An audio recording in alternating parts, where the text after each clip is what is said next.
Hello mga mare! Samahan nyo na naman ako sa gala na pinuntahan ko ngayong araw habang wala pang asawa at wala pang masyadong responsibilidad. Tara, gala tayo. Mga alas 11 na nga ako ng umaga bumaba sa bahay namin. Maulan-ulan pa nga tong araw na to. Pero syempre hindi tayo magpapatina. Kahit ilang bagyo pa yan, gagala tayo. Nag-aabang ako dito ng Victory Liner kasi ganun din naman yung pamasahe. Kaso walang dumating kaya nag-jeep na lang ako. Nahiya nga lang ako mag-video-video mga mare kaya eto. Tada! Nasa loob na tayo ng mall. Dahil nga tanghali na, naghahanap ako dyan na makakainan. Syempre, doon tayo kakain sa mga hindi pa natin napuntuhan.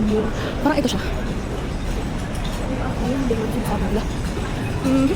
Nakita ko nga dito mga Mario Bonchon. Gusto ko nga sana dyan kasi ang sarap talaga ng chicken nila. Pero syempre nilagpasan ko muna. Tapos nakita ko nga tong steakhouse. Hindi ko pa na-try dito mga Mare. Kaso nga lang sa mga oras na to ay hindi ko gustong mag-stay. Kaya eto ikot-ikot pa rin ako. Di ko alam kung saan pupunta. Hanggang sa eto napag-decidean ko na kumain dito sa day 1. Syempre bago tayo pumasok mga Mare, chinek ko muna yung menu nila sa labas. Baka mamaya magulantang tayo sa presyo. Patawag tayo kay mama.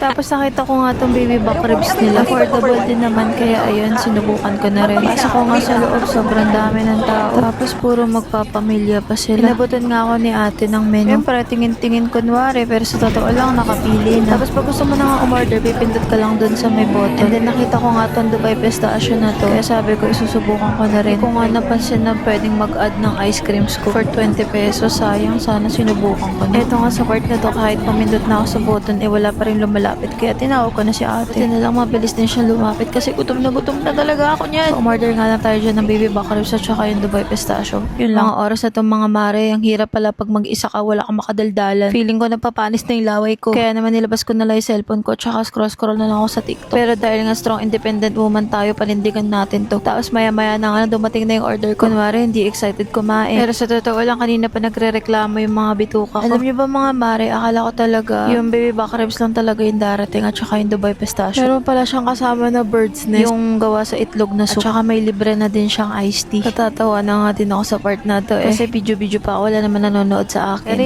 gusto ko lang talaga i-vlog yung sarili ko. Pagbigyan nyo na, bayaan nyo na. Ito nga sa part na to mga mare, minekos-mekos ko na nga yung Dubai Pistachio. Medyo hindi ako nasarapan. May hinahanap ako pero hindi mahanap ng dila. Tapos tinikman ko na nga rin yung libre nilang iced tea. Alam nyo ba mga mare, mas nasarapan pa ako dito. So punta na nga tayo dito sa ating kinakain na baby back ribs. Para sa akin, sulit na siya. Sobrang nabusog ako dito. Hindi ko nga naubos. Hindi ko na nakain yung french fries dito. Medyo laps na rin kasi siya nang dumating sa akin. Kaya hindi ko rin siya naubos. Naisipan ko na nga lang din i-take out yung mga drinks ko dyan. Kasi why not? Sayang kasi nagbabalak naman ako pumunta sa cinema. Kaya para hindi na ako bibili ng inumin, tinake out ko na lang. Tingin tayo. Ito ba ang gaganda ng flowers?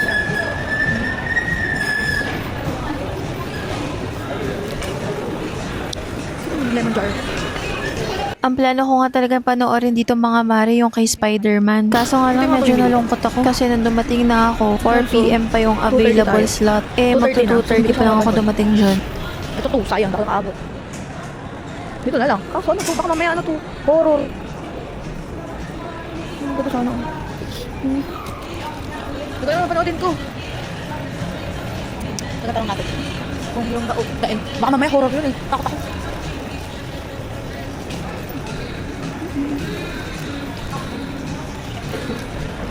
Sa mga oras ito mga mare, nakabili na nga ako ng ticket. Tinanong ko si ate kung ano nga ba yung the end of the So sabi niya, tungkol lang naman daw sa mga dinosaur tsaka sci-fi daw, ganun. Kaya ayan, ito na lang din yung binili kong ticket. Pero sa totoo lang talaga ang lungkot ng puso ko. Kasi gusto ko talaga yung kay Spider-Man. Pero wala yan na yung available Di yan na lang. na ako, hindi pwede pumasok sa loob.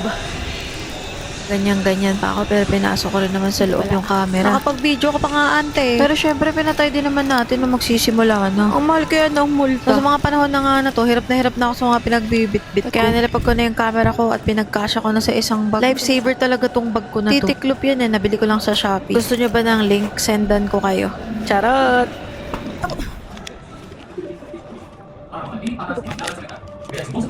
Pasok ko nga sa loob mga mare. Puro bakante na upuan. Wala masyadong tao. Pero okay lang naman sa akin. Ang inarkilahan ko na yung buong cinema. Sakto ngayon recommend ni ate na upuan sa akin. Perfect sa malabo kong mata.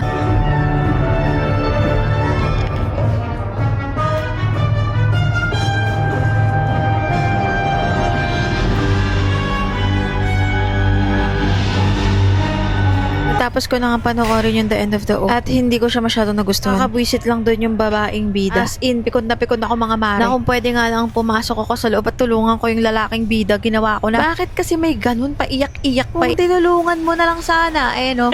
Na-high-blood ako. Pero alam niyo ba mga mare, kwento ko na rin. Meron kasing nakapwesto doon sa likodan ko. Tapos feeling ko nakataas yung paa nila at nakapatong doon sa upuan. Kasi galaw ng galaw yung likuran ko. Di ko na nga lang masyado pinansin mga mare. Kasi high blood na nga ako doon sa pinapanood ko eh. Tapos ma-high blood pa ako sa kanila. Ayoko naman masira yung ganda ko. Charot! Dito na nga magtatapos yung solo date ko. Thank you sa panonood! Mwah!